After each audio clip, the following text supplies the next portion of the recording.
রাত গভীর, ঝমঝমিয়ে বৃষ্টি পড়ছে। আরিফ আর সেলিম তাদের লাশবাহী ভ্যান নিয়ে গোরস্থানের গেটের সামনে দাঁড়িয়ে আছে। বৃষ্টির শব্দে চারপাশটা মুখর। ভ্যানের ওপর পলিথিনে মোড়ানো একটি ক্ষতবিক্ষত লাশ। কিরে সেলিম, আর কতক্ষণ খাড়ায় থাকবো? হান্নান ভাই কি ঘুমায়া গেল নাকি? এই তুফানের রাইতে লাশ দাফন করা তো মহা মুশকিল হইব। ভাইজান, লাশটার অবস্থা দেখছেন? মাথাটা তো ধর থাইকা আলাদা হইয়া গেছে প্রায়। পলিথিনের নিচ দিয়া রক্ত ছুইয়া পানি লাল হইয়া যাইতেছে। আমার না খুব ভয় করতেছে আজকা। আরে দূর, ভয় পাবি কেন? মরা মানুষের আবার ভয় কি? যার জান বাইর হইয়া গেছে সে তো মাটির দলা। তয় এই লোকটার মুখটা দেখা মনে হয় খুব কষ্টে আসিল। পুলিশের লোক কইল পকেটে নাকি কিছুই পাওয়া যায় নাই। বেওয়ারিশ লাশ। ভাইজান, একটা কথা কমু। লাশটা তোলার সময় আমি খেয়াল করছিলাম লাশটার ডাইন হাতের মুঠা খুব শক্ত কইরা বন্ধ করা, যেন কিছু একটা ধইরা রাখছে। পুলিশরা চেষ্টা কইরাও মুঠা খুলতে পারে নাই। আমিও দেখছি মরণের সময় মানুষের শরীরে খিঁচুনি হয়, তখন হাত পা শক্ত হইয়া যায়। হয়তো তাই হইছে। ওই দেখ, হান্নান ভাই লাইট লইয়া আসতেছে। হান্নান মিয়া ছাতা মাথায় গেটের দিকে এগিয়ে এলেন। তার হাতে একটা বড় টর্চ লাইট। বৃষ্টির তোরে তার সাদা দাড়ি ভিজে একাকার। তিনি গেট খুলে দিলেন। আরিফ আর সেলিম সাবধানে ভ্যানটা ভেতরে ঢোকালো।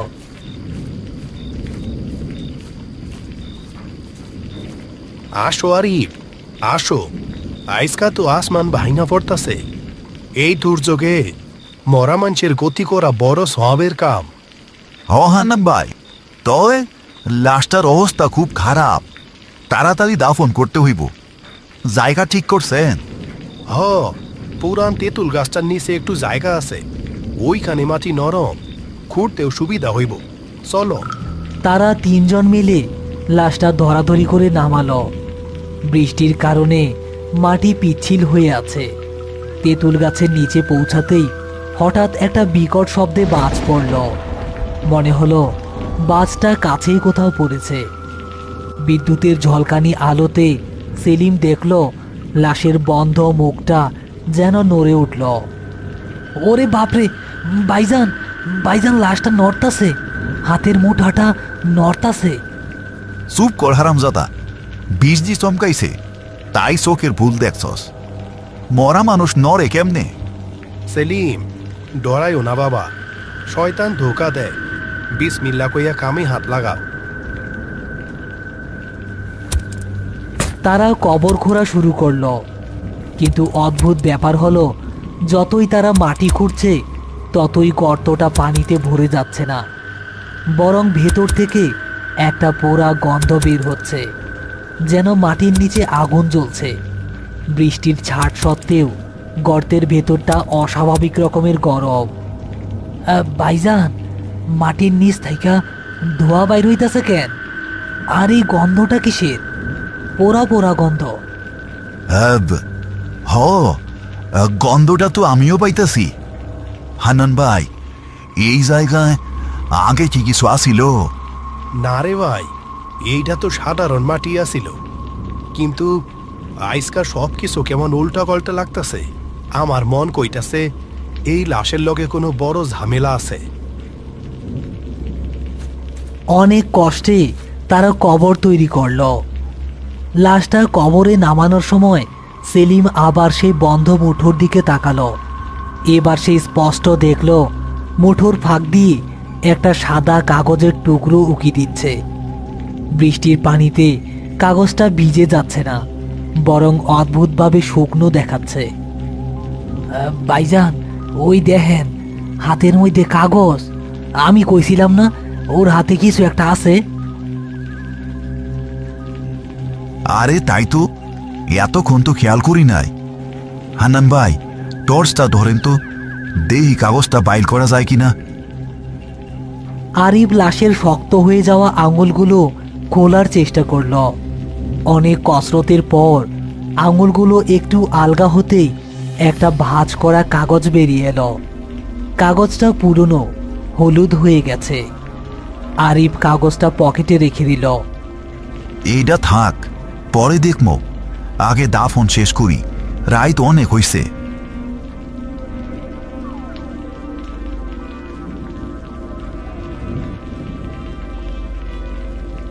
দাফন শেষ করে তারা যখন মোনাজাত ধরল, ঠিক তখনই তেঁতুল গাছের ওপর থেকে একটা পেঁচা বিকট শব্দে ডেকে উঠল। আর সেই সাথে কবরের ভেতর থেকে ধপ করে একটা শব্দ হলো, যেন কেউ মাটির নিচে জোরে নিঃশ্বাস ফেলল। তারা তিনজনই চমকে উঠল। চলো চলো, আর দেরি করা ঠিক হইব না, আইসকা রাইটটা বড়ই ভারী। আরিফ আর সেলিম গোরস্থান থেকে বেরিয়ে বাড়ির পথ ধরল। আরিফের পকেটে সেই কাগজটা যেন আগুনের মতো গরম হয়ে আছে। সে বারবার পকেটে হাত দিয়ে দেখছে।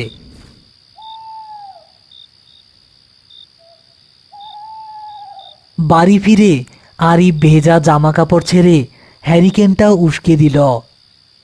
সেলিমও আরিফের বাড়িতেই থেকে গেল আজ রাতে। ভয়ে তার বাড়ি যাওয়ার সাহস নেই। সেলিম, ওই কাগজটা দে তো, দেখি কি লেখা আছে। ভাইজান, আমার কিন্তু ভালো ঠেকতেছে না। মরা মানুষের জিনিস না পড়াই ভালো। আহ, চুপ থাক, যদি কোনো জরুরি কিছু হয়, বেওয়ার স্ল্যাশ তো, হয়তো কোনো পরিচয় পাওয়া যায় গো। আরিফ ভাঁজ করা কাগজটা খুলল। হাতের লেখাটা অস্পষ্ট, কেমন যেন কাঁপা কাঁপা, কিন্তু পড়া যাচ্ছে। চিঠির শুরুতে লেখা, আমার মৃত্যুর জন্য কেউ দায়ী নয়, কিন্তু আমার অতৃপ্ত আত্মা শান্তি পাবে না যদি। বাক্যটা শেষ হয়নি। হঠাৎ করেই আরিফের ঘরের জানালাটা সশব্দে খুলে গেল।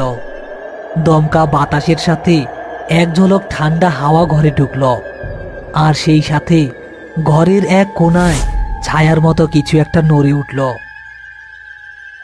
ভাইজান, ওই কোণায় কে? কে কে ওইখানে?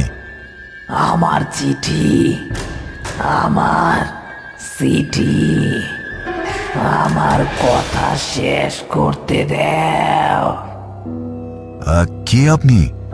ছায়ার মধ্যে লুকায়া না থাইকা সামনে আসেন। আপনি কি ওই রেল লাইনের লাশ? আরিফের প্রশ্নের উত্তরে ছায়ামূর্তিটি ধীরে ধীরে জানালার পাশ থেকে সরে ঘরের মাঝখানে মেঝের উপর স্পষ্ট হলো।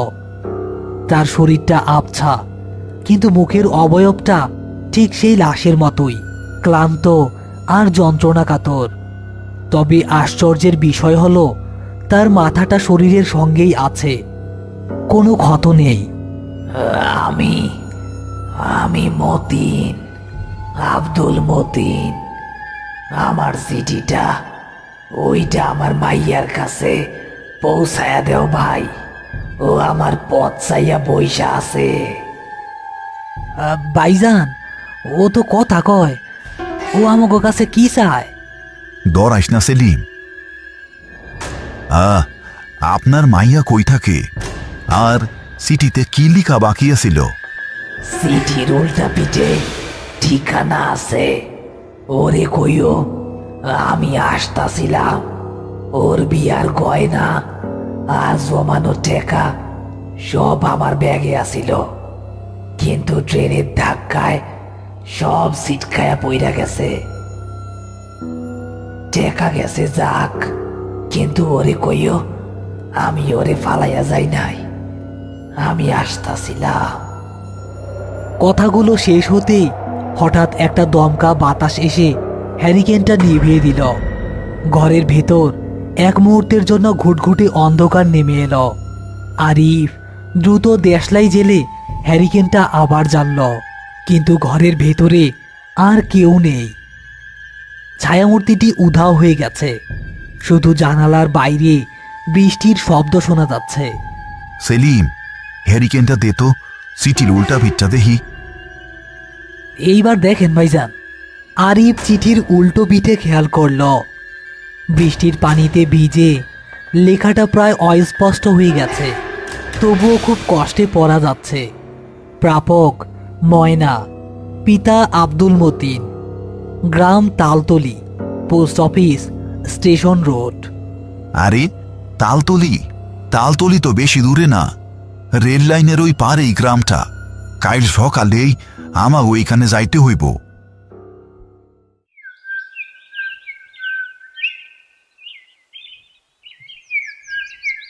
পরের দিন সকাল, বৃষ্টি থেমে গেছে, কিন্তু আকাশ মেঘলা। আরিফ, সেলিম আর হান্নান মিয়া তালতলি গ্রামের দিকে রওনা হলো। আরিফ, রাইতের ঘটনা শুইনা আমার গায়ে কাটা দিতেছে। মানুষ মইরা গিয়াও মায়ার বাঁধন ছাড়তে পারে না। বেচারা হয়তো বহু বছর পর বাড়ি ফিরতাছিল। হ ভাইজান, লাশের হাতের মুঠো খোলার সময় আমি ভাবছিলাম কত কষ্টই না পাইছে লোকটা। এখন বুঝতাছি ওইটা কষ্ট না, ওইটা আসল জেদ। চিঠিটা যাতে হারাইয়া না যায় সেই জেদ। কথা বলতে বলতে তারা তালতলি গ্রামে পৌঁছে গেল। গ্রামের এক মুরব্বীকে জিজ্ঞেস করতেই আব্দুল মতিনের বাড়ি দেখিয়ে দিল। জরাজীর্ণ একটা টিনের ঘর, উঠানে একটা মেয়ে বসে আছে, বয়স ৮ কি ৯ হবে। তার চোখ ফোলা, হয়তো সারা রাত কেঁদেছে। মা, তোমার নাম কি ময়না? জি, কে আপনারা? আমরা আমরা তোমার বাবার খবর নিয়ে আইছি। মেয়েটি এবং ভেতর থেকে বেরিয়ে আসা তার মা খবরটা শুনে স্তব্ধ হয়ে গেল। তাদের কান্নায় পরিবেশটা ভারী হয়ে উঠল। আরই পকেট থেকে সেই দুমড়ানো মুচড়ানো চিঠিটা বের করে মেয়েটির হাতে দিল। মা, তোমার বাবা অ্যাক্সিডেন্টের সময় এই চিঠিটা হাতের মুঠায় ধইরা রাখছিল। উনি আমাকে স্বপ্নে আইসা ঠিকানা দিছে। উনি কইছে উনি তোমাকে ফালাইয়া যায় নাই, উনি আসতাছিল। আব্বা কইছিল এইবার আইসা আমার বিয়া দিব। কত বছর আব্বারে দেখি না। আব্বা শেষবার আমারে কইছিল, ময়না, আমি যখনই ফিরুম তোর লাইগা লাল শাড়ি নিয়া ফিরুম। বুবু, তোমার বাবা খুব ভালো মানুষ আছিল। মরার পরেও তার আত্মা তোমার চিন্তাই করতাছিল। আরিফ জানতে পারল অভাবের তাড়নায় আব্দুল মতিন 10 বছর আগে শহরে কাজে গিয়েছিল। এই দীর্ঘ সময় সে বাড়ি ফিরতে পারেনি। শুধু টাকা জমিয়েছে মেয়ের বিয়ের জন্য। ফেরার পথেই এই দুর্ঘটনা। টাকার ব্যাগ হয়তো কেউ চুরি করে নিয়েছে বা হারিয়ে গেছে, কিন্তু তার শেষ ইচ্ছেটুকু আরিফের মাধ্যমে পূরণ হয়েছে।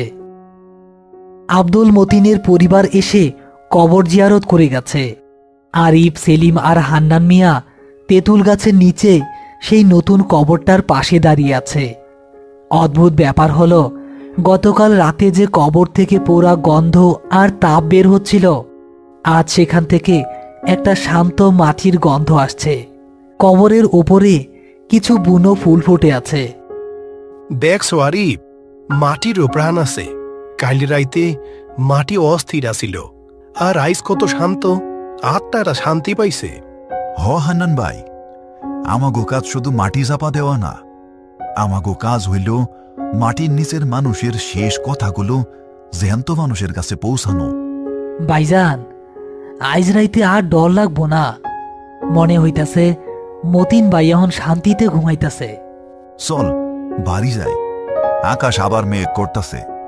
দুনিয়ার মায়া বড় খারাপ জিনিস লে সেলিম। ময়রাও শান্তি নাই যতক্ষণ না প্রিয়জনের কাছে খবর পৌঁছায়। তারা 3 জন ধীর পায়ে গোরস্থান থেকে বেরিয়ে এলো। পেছনে পড়ে রইল সারি সারি কবর, আর প্রতিটা কবরের নিচে চাপা পড়ে থাকা এক একটা না বলা গল্প।